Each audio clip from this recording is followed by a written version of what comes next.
Bagi jemaat yang ingin memberikan persembahan atau mengembalikan perpuluhan, dapat melakukannya dengan cara transfer ke rekening BCA 3760678570 atas nama Jenly Tumalun atau Sulaiman Firman Obed. Terima kasih, Tuhan Yesus memberkati. Minggu depan akan diadakan perjamuan kudus secara online. Bagi jemaat yang tidak mempersiapkan roti dan anggur sendiri, bisa mengambil roti dan anggur perjamuan ke gereja, mulai besok Senin sampai dengan Sabtu. Ya, selamat pagi Bapak Ibu Saudara sekalian yang ada di rumah masing-masing. Mari, pada pagi hari ini kembali kita akan beribadah kepada Tuhan. Kita akan mulai ibadah kita pada pagi hari ini. Saya mengajak Bapak Ibu untuk menyanyikan satu pujian, lebih dari kata. Kata Tuhan sudah selalu menyertai kita. Dia tetap setia kepada kita. Sampai akhir hayat kita, Dia tetap menyertai kita.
yang sudah kami lakukan yang tidak menyukakan hati-Mu Tuhan.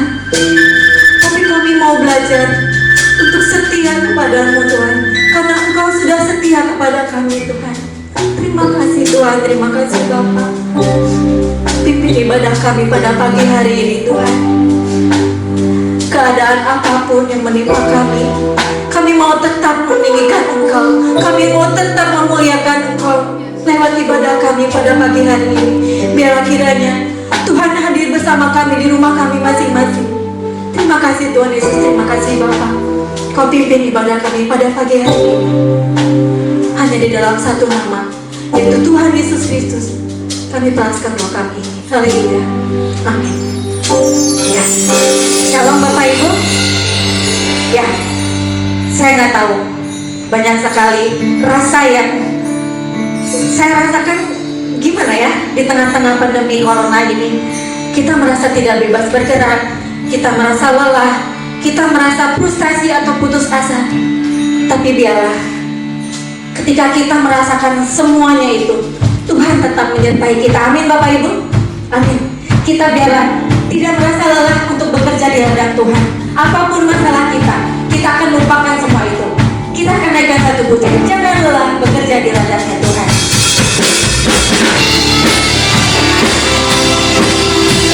Mari kita semua pujian.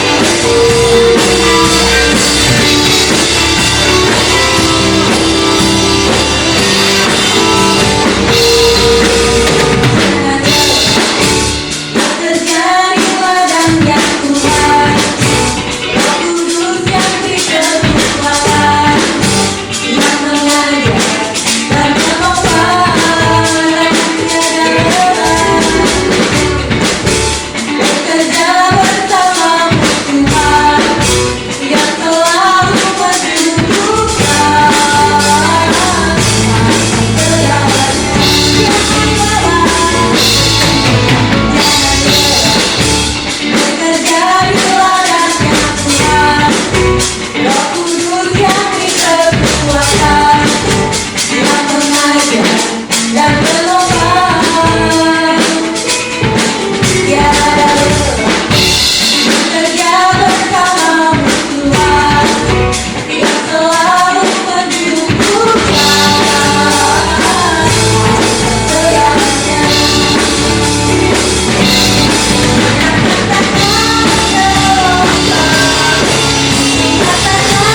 kepada Tuhan kita, Tuhan yang selalu setia, Tuhan yang kasih setianya selalu melimpah buat kita. Tiada terukur kasih setia Tuhan, melampaui segalanya, lautan, langit. Tuhan lebih baik dalam kita. Amin Bapak Ibu. Tiada terukur kasih setia Tuhan.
Walaupun kita nggak bisa kemana-mana, kita merasa dibatasi, tapi Tuhan datang menyertai kita. Kita tidak pernah kekurangan suatu apapun. Kita tetap bahagia berada di dalam rumah kita. Ada amin Bapak Ibu? Saya percaya Bapak Ibu dimanapun berada, di rumah dimanapun, pasti merasakan kebahagiaan yang luar biasa. Walaupun kita ibadah kita terhalang suatu tempat atau apa, tapi biarlah itu tidak mengurangi rasa hikmat kita untuk beribadah kepada Tuhan. Sebentar kita akan dengarkan firman Tuhan. Biarlah saat ini kita mau merasakan, kita mau berdoa dengan kesungguhan hati kita. Tanpa doa, kita tidak dapat berbuat apa-apa. Karena dengan doa dapat mengubah segala sesuatu. Kita akan naikkan pujian ini. Kita biarlah persiapkan hati kita. Sekeliling kita tidak memandang.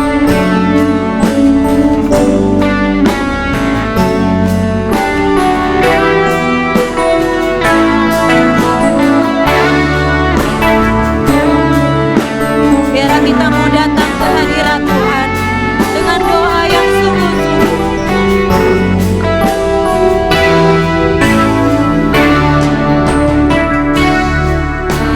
Ada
akan terima, Tuhan yang akan pimpin.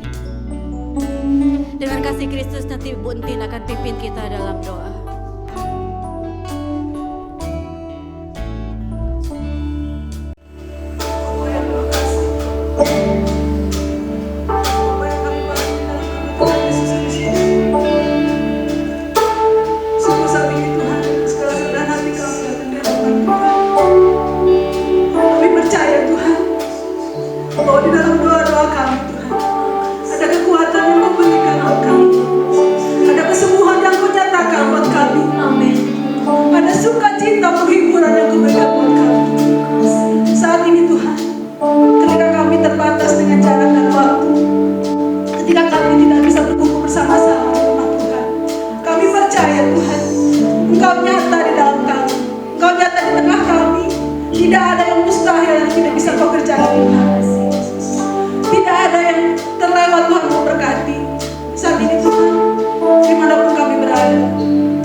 Haleluya. Puji Tuhan, Bapak Ibu, jemaat yang terkasih dalam nama Tuhan Yesus Kristus. Mana saya boleh ada di tempat ini, semua itu karena kasih dan anugerah Tuhan. Perkenalkan Bapak Ibu, nama saya Harapan Lauli. Saya berasal dari Nias, Sumatera Utara. Dan saya siswa Sekolah Alkitab Cianjur. Dan puji Tuhan, keberadaan saya di sini Bapak Ibu yang terkasih, menjalani masa praktek pelayanan. Dan ini adalah salah satu saya yang sangat bersyukur pada Tuhan, di mana jemaat GPDI Oret Labora, saya menerima keberadaan saya di tempat ini dan boleh bergabung di tempat ini. Puji nama Tuhan, itu saja yang menjadi kesaksian saya. Puji nama Tuhan, Tuhan Yesus memberkati. Siapa Bapak Ibu tadi? Saudara Harapan, namanya Harapan. Ya, selamat datang, selamat bertugas di GPDI Majalaya. Waktu dan tempat saya persilakan kepada hambanya yang akan membawakan firman Tuhan.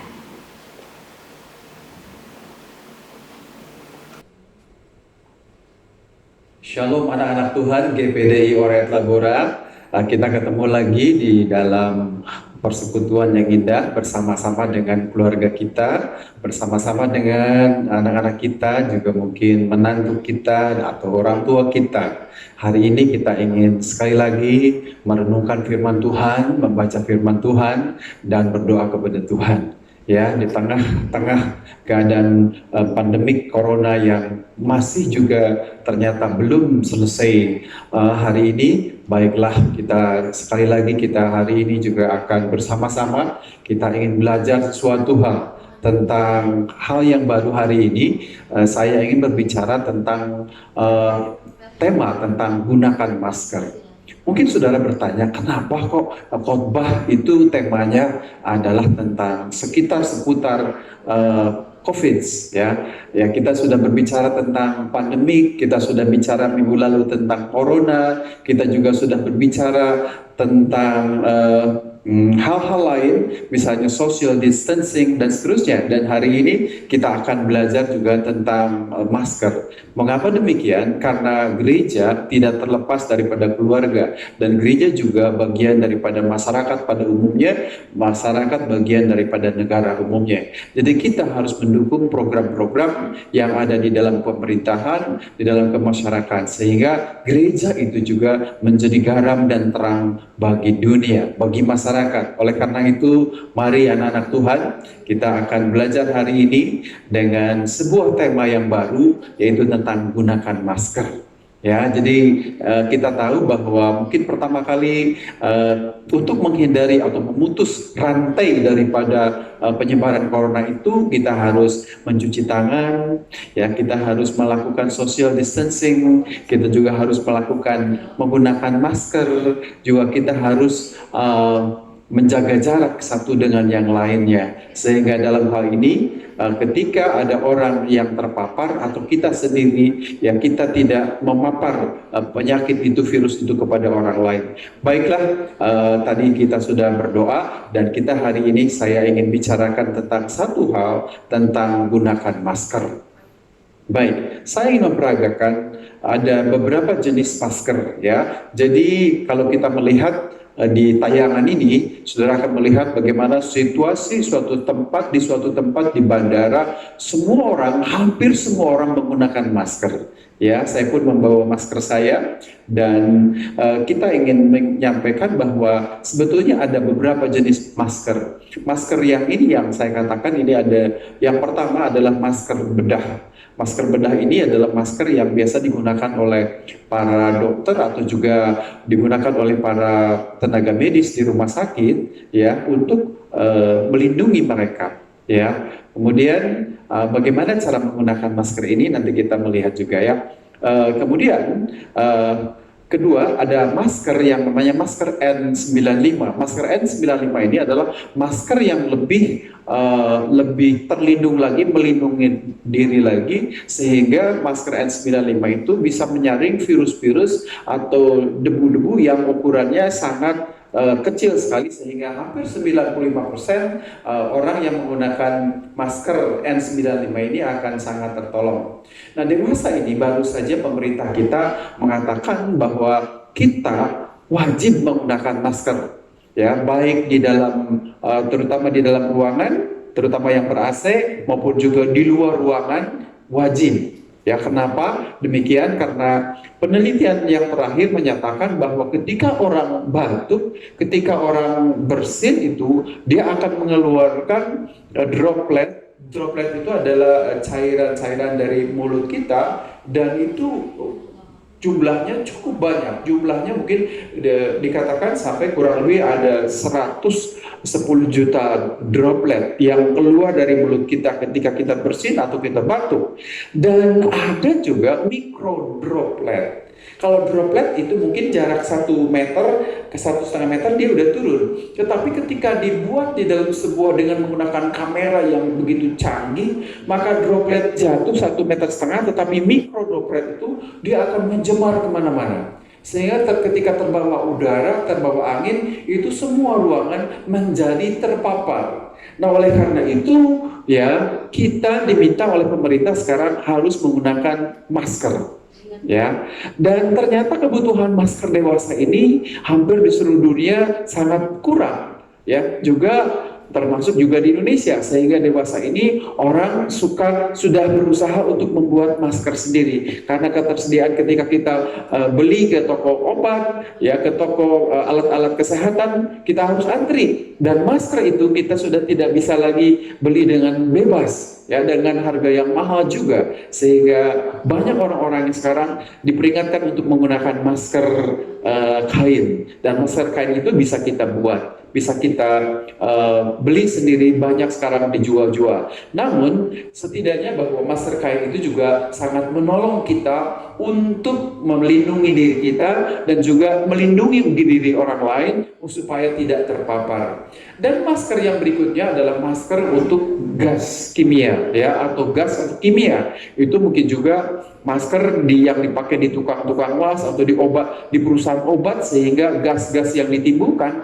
itu tidak menyerang, tidak merusak daripada si orang yang bekerja di tempat itu. Baiklah, saya ingin memperagakan ini adalah sebuah masker bedah yang saya harus pakai. Ada dua lapisan yang berwarna hijau dan lapisan warna putih. Nah, kita jangan salah menggunakan masker ini, ya, bahwa kita tidak boleh merusak, tidak boleh juga memegang-megang, meraba-raba bagian masker ini, ya. Jadi kita ingin menggunakan masker ini, jadi yang bagian dalam ini, bagian putih itu harus ada di bagian kita. Tujuannya bahwa ketika kita batuk atau bersin, kita tidak mengeluarkan droplet kita kepada orang lain, ya. Dan bagian yang luar ini adalah untuk menahan supaya ketika ada droplet atau apa virus yang ada di udara ini bisa tertahan oleh kita. Jadi kita memasangkannya seperti ini. Nah, ini ada sampai dengan yang harus tertutup bagian hidung dan juga sampai dengan bagian dagu. Dan kita harus di bagian atas itu adalah bagian yang agak keras dan kita harus tekan supaya tidak ada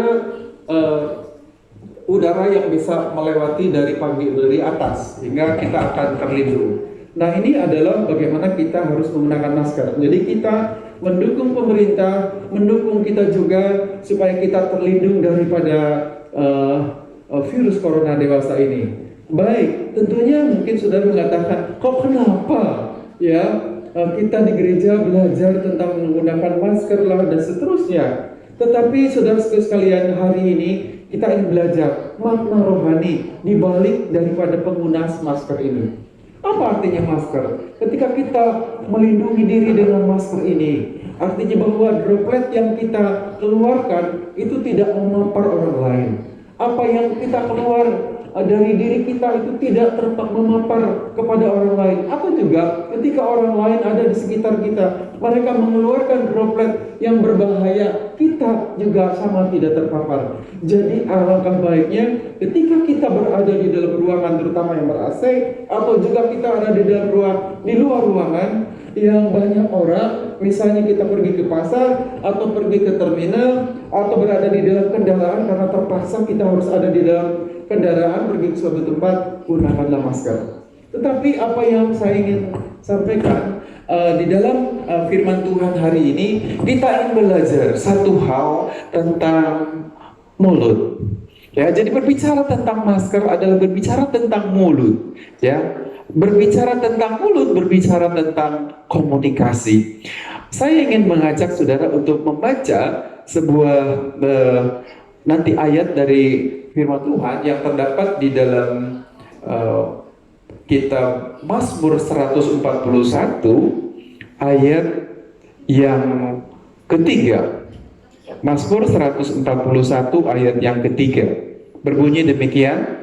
Silakan dipersiapkan Alkitabnya. Kalau sudah, mari kita membaca bersama-sama.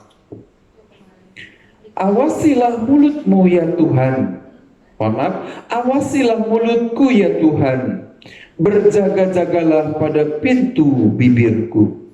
Ini ada sebuah ayat yang cukup menarik tentang bagaimana pemazmur ini berkata, Daud berkata supaya Allah meminta dia untuk menjaga mulutnya.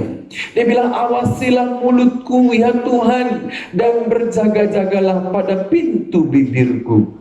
Jadi bagaimana pemazmur Daud mengatakan supaya apa yang keluar dari mulut Daud itu bisa diperhatikan, apa yang keluar dari mulut Daud itu bisa dijaga.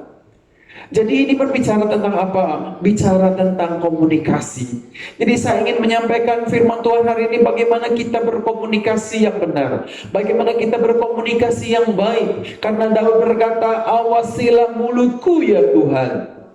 Supaya apa? Kata-kata apa yang kita keluar dari mulut kita, atau orang lain mendengar apa yang keluar dari mulut kita, itu adalah kata-kata yang membangun, adalah kata-kata yang membawa berkat, adalah kata-kata yang menghibur orang. Ketika orang di dalam ketakutan, orang tertolong. Ketika orang di dalam penderitaan, orang tertolong. Jangan sampai kata-kata yang keluar dari mulut kita itu mengakibatkan orang depresi. Kata-kata yang keluar dari mulut kita mengakibatkan orang susah, menderita, ketakutan. Tetapi bagaimana kita? Seperti Daud berkata, awasilah mulutku ya Tuhan, dan berjagalah pada pintu bibirku.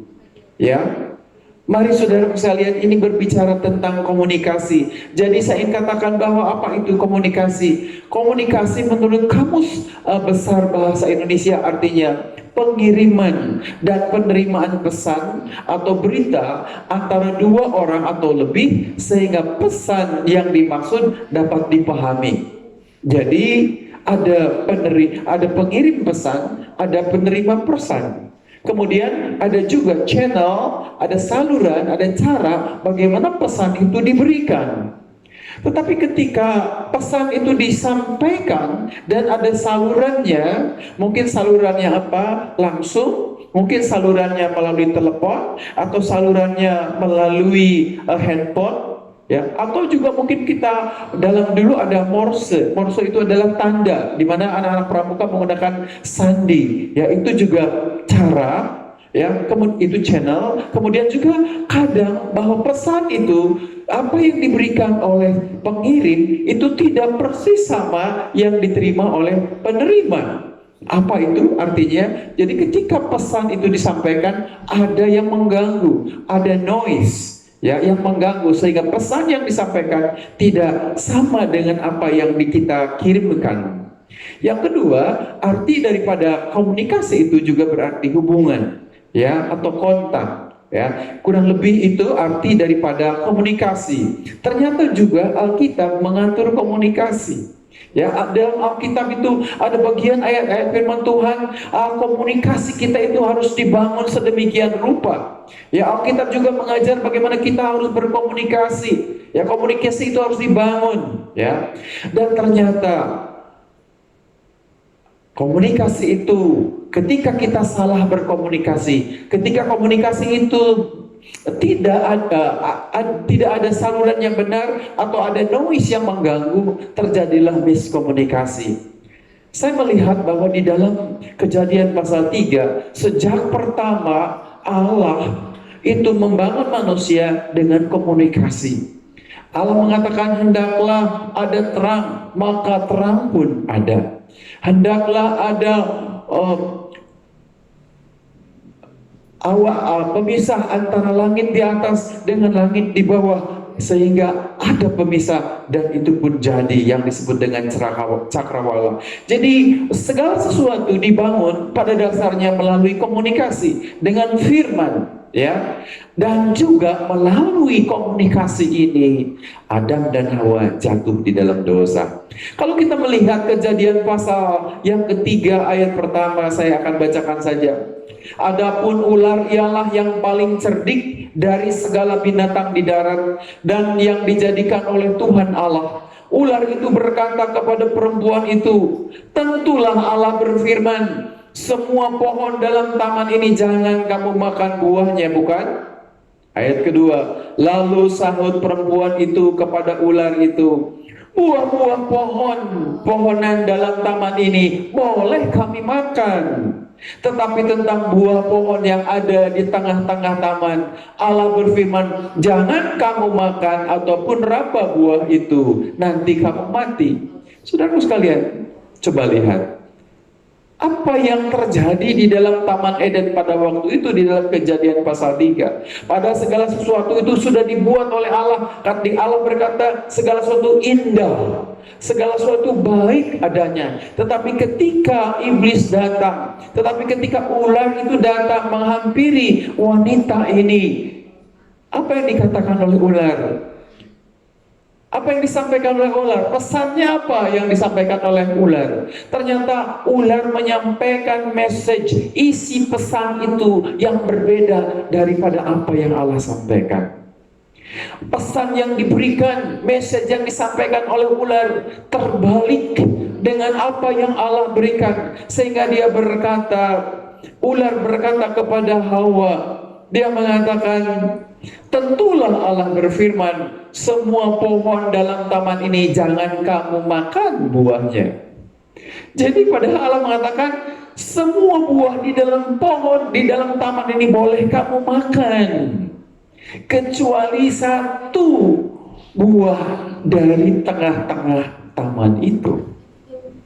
Jadi demikian liciknya ular mengatakan message yang disampaikan kepada Hawa, dan Hawa menjawab. Jadi ini ada sebuah dialog antara ular dengan Hawa.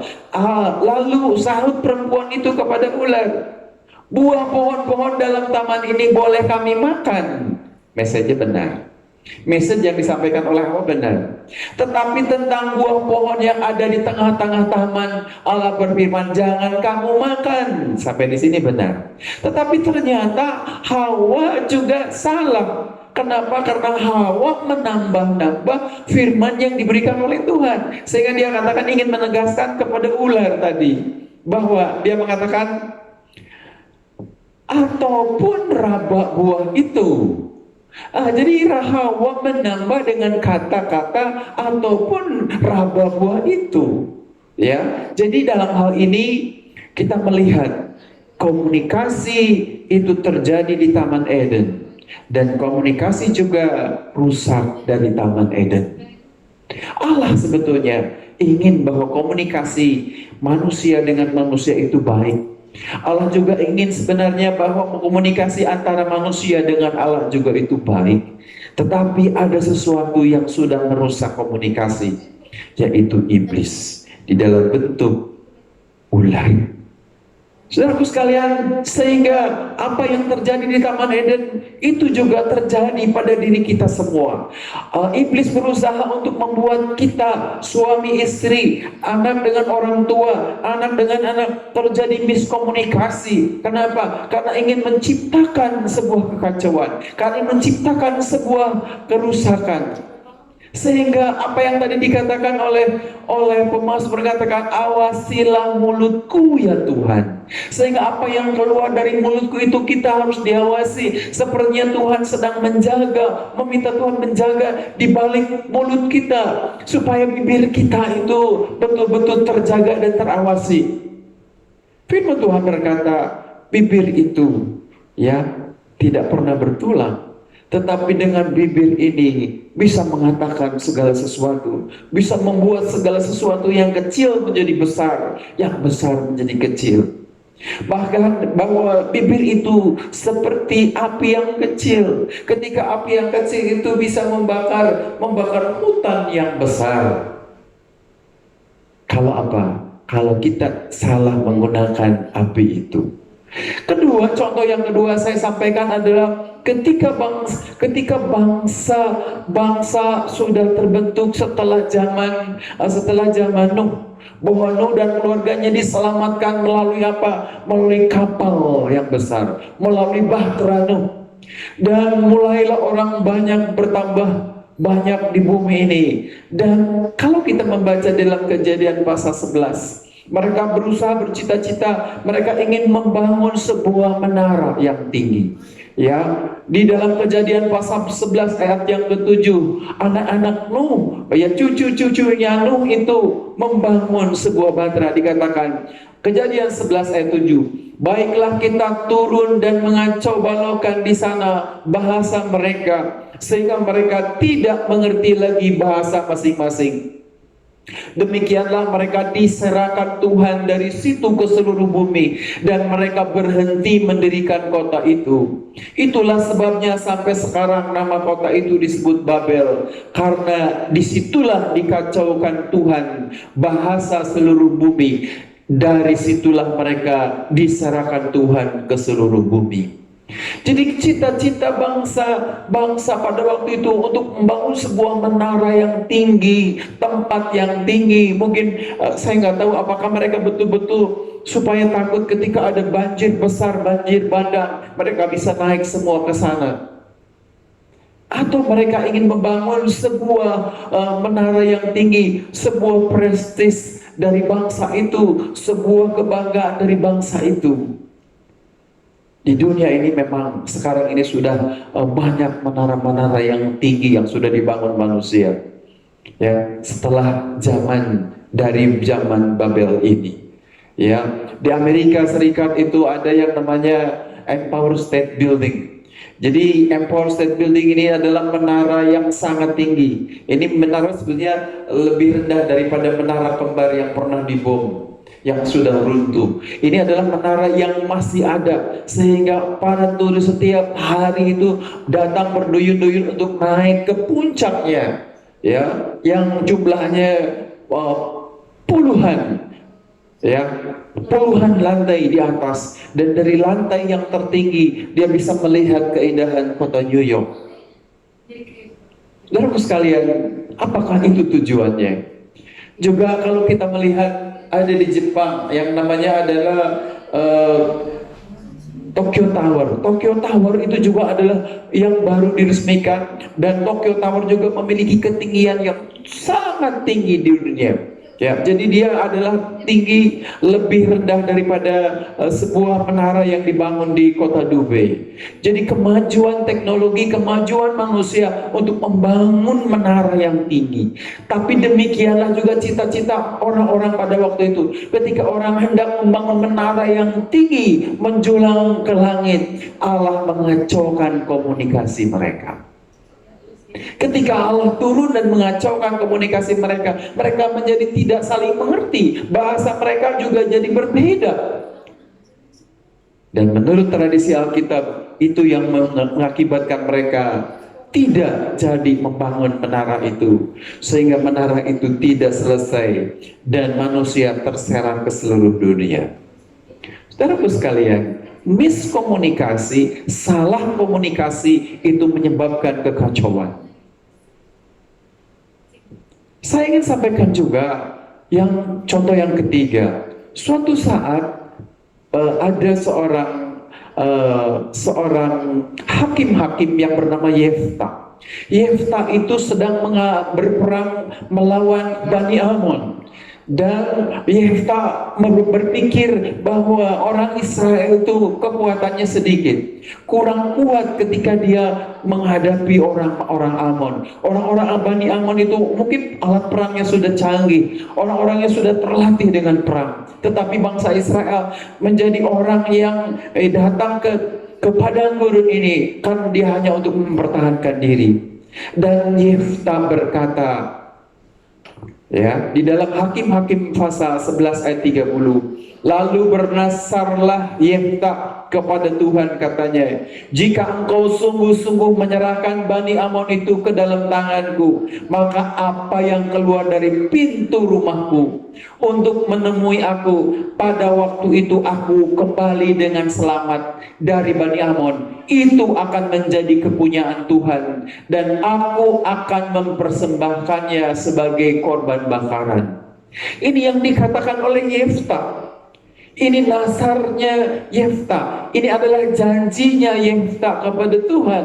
Jadi ketika dia hendak berperang melawan orang-orang Amon, Bani Amon, dia sudah mengatakan itu. Jadi ketika kalau dia menang dan dia pulang perang dan ada yang keluar mendapatkan dia yang pertama kali dari rumahnya, itu akan diserahkan kepada Tuhan. Saudaraku sekalian, kita lanjut apa yang terjadi. Hakim-Hakim pasal 11 ayat 34 kita baca. Ketika Yefta pulang ke Mispa, ke rumahnya, tampaklah anaknya perempuan keluar menyongsong dia dengan memukul rebana serta menari-nari. Dialah anaknya yang tunggal, selain dari dia tidak ada anaknya laki-laki ataupun perempuan.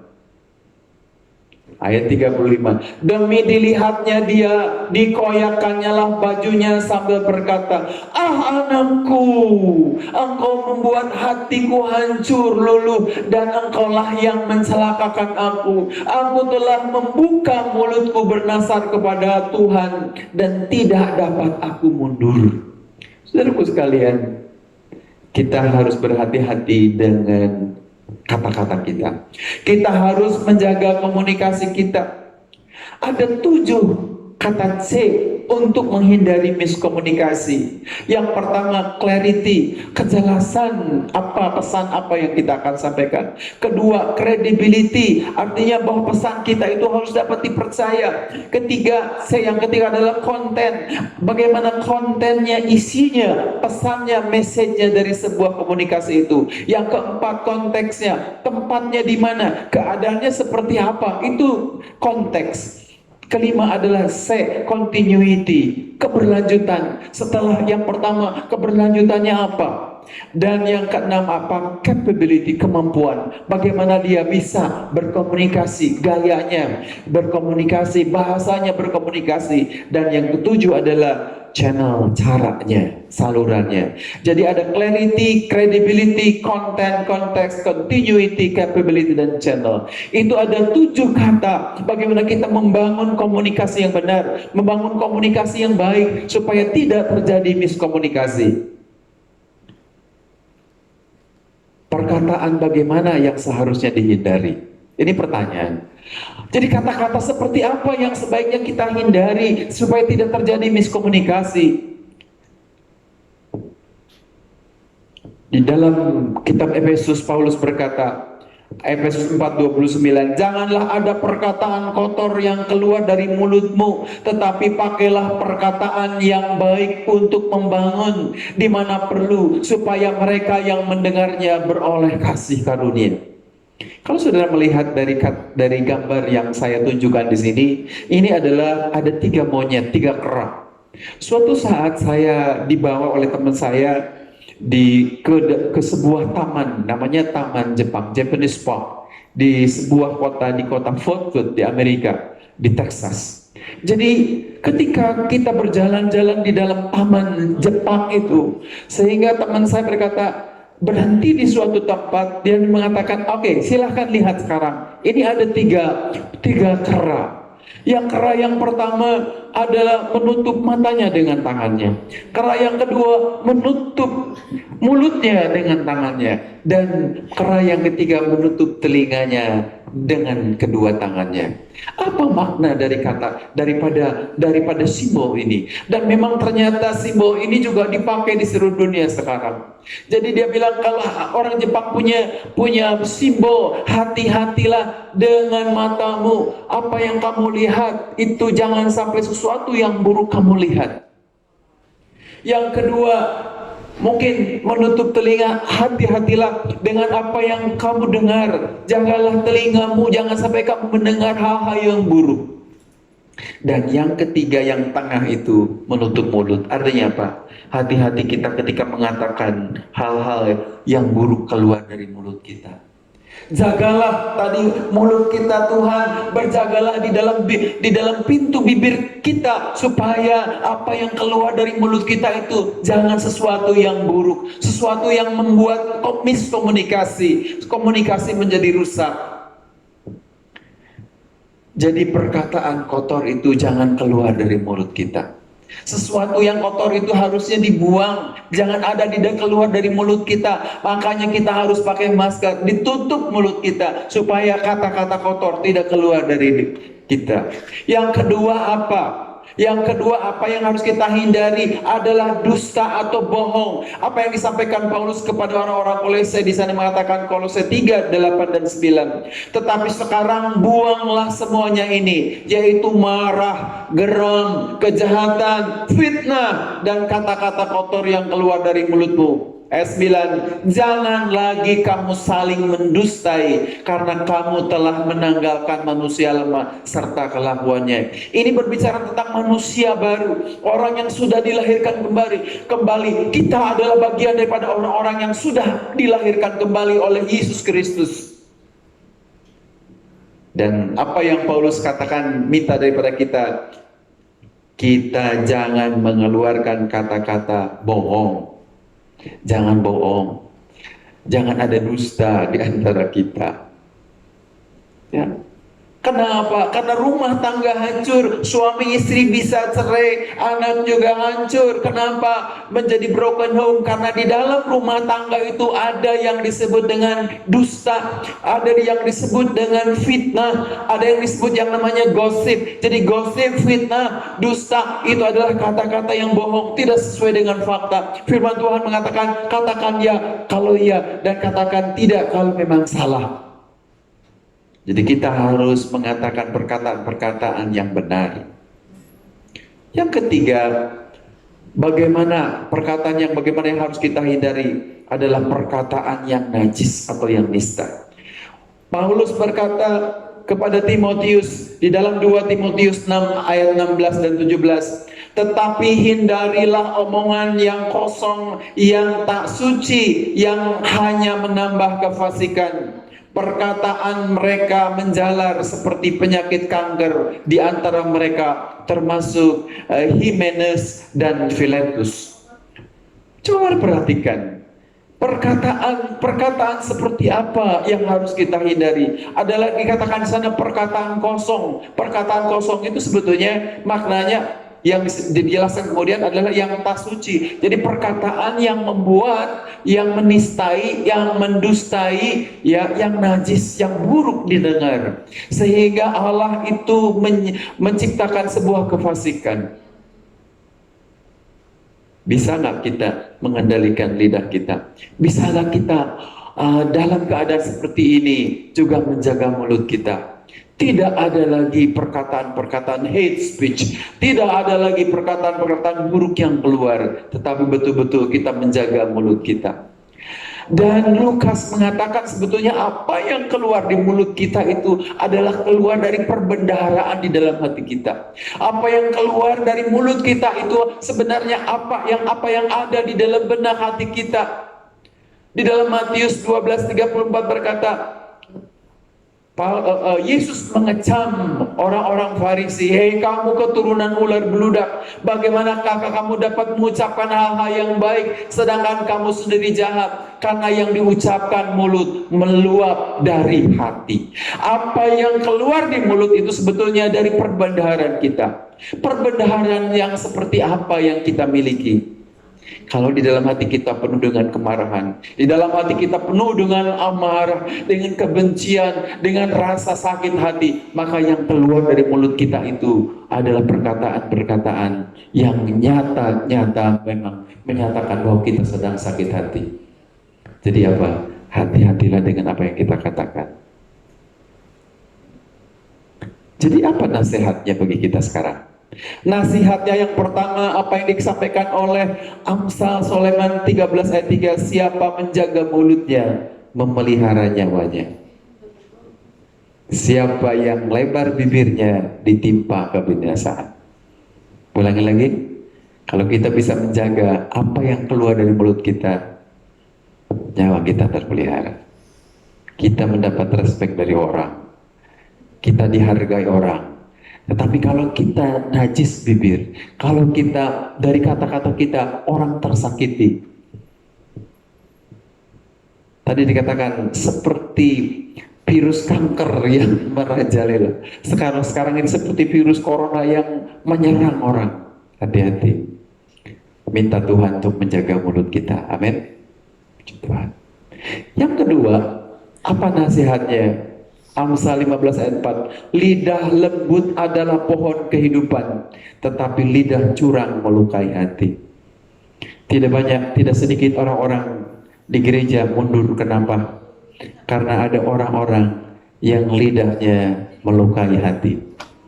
Tidak sedikit orang-orang juga mundur daripada persekutuan. Kenapa? Karena kita mungkin tidak bisa menjaga lidah kita.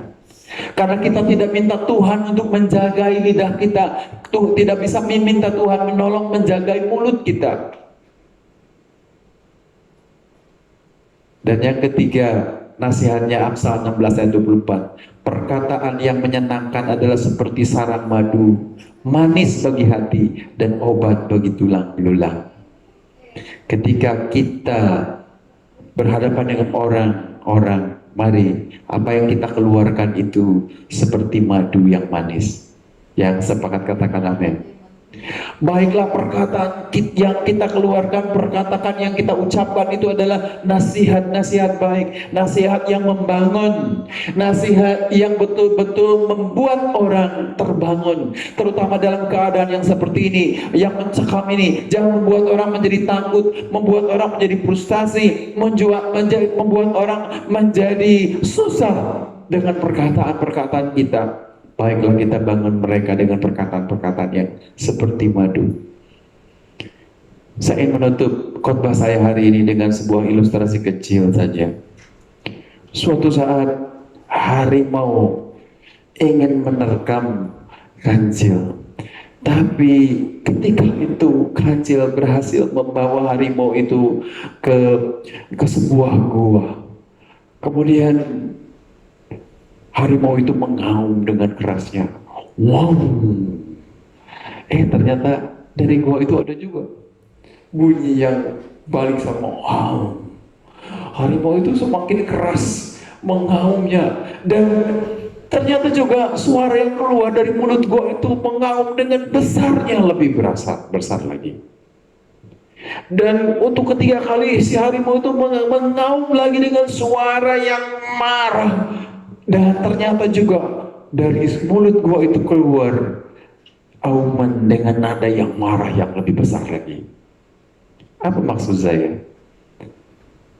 Dari ilustrasi yang sederhana ini, mari kita keluarkan kata-kata yang baik. Maka yang kembali kepada kita juga kata-kata baik. Tetapi ketika kita keluar kata-kata yang buruk, maka yang kembali kepada kita juga adalah kata-kata yang buruk. Mari kita bangun komunikasi kita, mari kita bangun perkataan kita, dan kata-kata kita itu adalah kata-kata yang membangun, yang manis, yang menyenangkan, seperti sarang madu yang manis. Diberkati Tuhan orang-orang yang mau menjaga bibirnya, mulutnya. Tuhan memberkati kita. Mari kita berdoa. Bapa, kami mengucap syukur hari ini karena Tuhan sekali lagi menolong kami di dalam keadaan yang saat ini kami betul-betul berkumpul di dalam rumah. Tuhan, Engkau menolong memberkati anak-anak Tuhan yang hadir, yang membuka Alkitab mereka, yang membuka hati mereka hari ini, supaya apa yang kami sudah renungkan, kami sudah baca melalui firman Tuhan, biarlah kami menjaga mulut kami, menjaga bibir kami, sehingga menjaga perkataan kami, menjaga komunikasi kami, sehingga komunikasi kami memiliki komunikasi yang memuliakan Tuhan. Tuhan yang dibesarkan, Tuhan yang diagungkan. Di dalam nama Tuhan Yesus Kristus kami berdoa. Amin.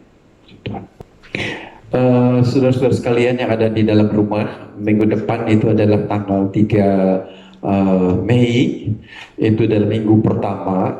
Dan minggu pertama kita biasanya mengadakan perjamuan kudus di dalam gereja. Tetapi mulai minggu tanggal 3 Mei ini kita akan melakukan perjamuan kudus di gereja. Jadi teknisnya seperti apa?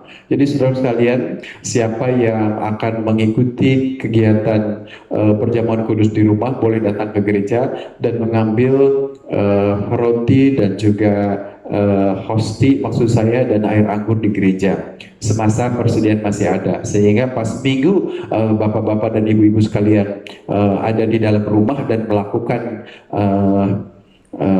perjamuan kudus bersama, ya, sudah tersedia. Tetapi seandainya kalau persediaan itu sudah habis, bapak dan ibu boleh menyiapkan sendiri di rumah. Misalnya ada limun. Kalau tidak ada limun, berarti misalnya bisa ada sirup atau jus. Kalau tidak ada sama sekali juga bisa air teh dan crackers atau makanan apa yang bisa menggantikan roti. Jadi nanti kita akan seremoninya dari gereja seperti ini, tetapi bapak dan ibu bisa melakukannya untuk bapak dan ibu. Tetapi sekali lagi mungkin anak-anak tidak dipergunakan untuk tidak diperkenankan untuk mengikuti kegiatan ini. Mungkin anak remaja, pemuda, orang tua dewasa yang sudah mengerti dan percaya kepada Tuhan, silahkan mengikuti sakramen perjamuan kudus ini di rumah. Jadi saya ulangi lagi, mulai hari Jumat, hari Sabtu boleh datang ke gereja dan katakan minta berapa hosti yang akan saudara lakukan. Tapi kalau ternyata yang ikutnya 3, ya minta 3. Tetapi kalau misalnya yang ikutnya 5, ya minta 5. Ya, jangan minta 10 dipakai cuma 2, kan sayang. Ya, bisa orang lain untuk bisa memakainya. Barangkali itu saja, kiranya Tuhan memberkati kita semua. Amin. Ya, terima kasih buat firman Tuhan yang sudah disampaikan. Biarlah kiranya firman Tuhan tetap menguatkan kita. Di tengah-tengah pandemi ini, kita tetap dikuatkan dengan firman yang sudah dibagikan. Kita akan tutup ibadah kita pada pagi hari ini. Kita naikkan pujian, ku di tanganmu, ku di hati.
Kami kembali Bapa di surga mengucap syukur buat kasih setiamu, kemurahanmu begitu luar biasa dalam kehidupan kami Tuhan di saat pagi hari ini.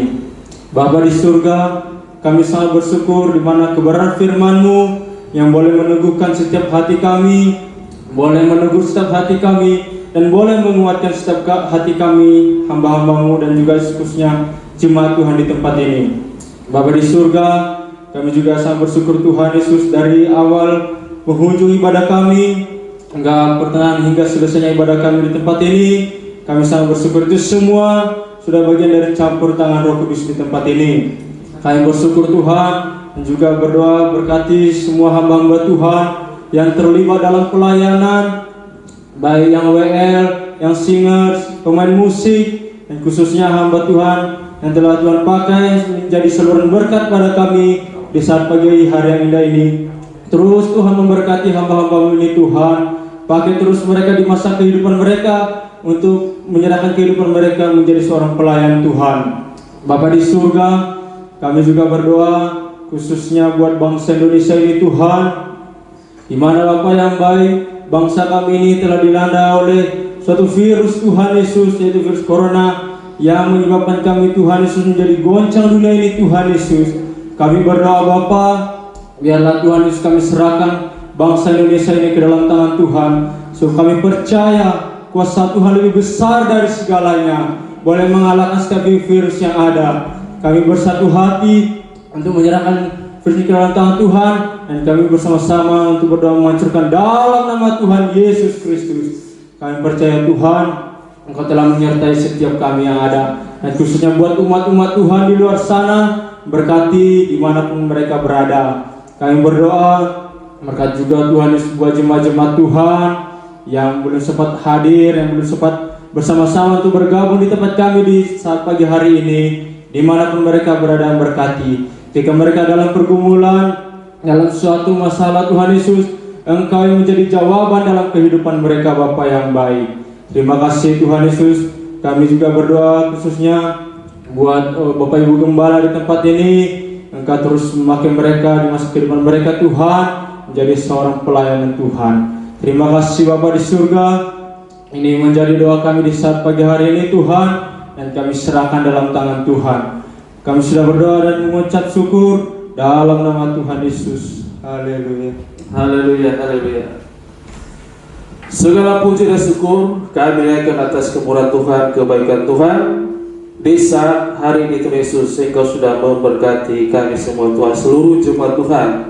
Kiranya berkat kasih karunia daripada Allah Bapa, Putra dan Roh Kudus yang memberkati kita semua hari ini sampai Tuhan Yesus datang kali yang kedua di atas awan-awan yang permai. Di dalam nama Tuhan Yesus kami sudah berdoa serta mengucap syukur. Haleluya, sama-sama katakan amin. Tuhan memberkati.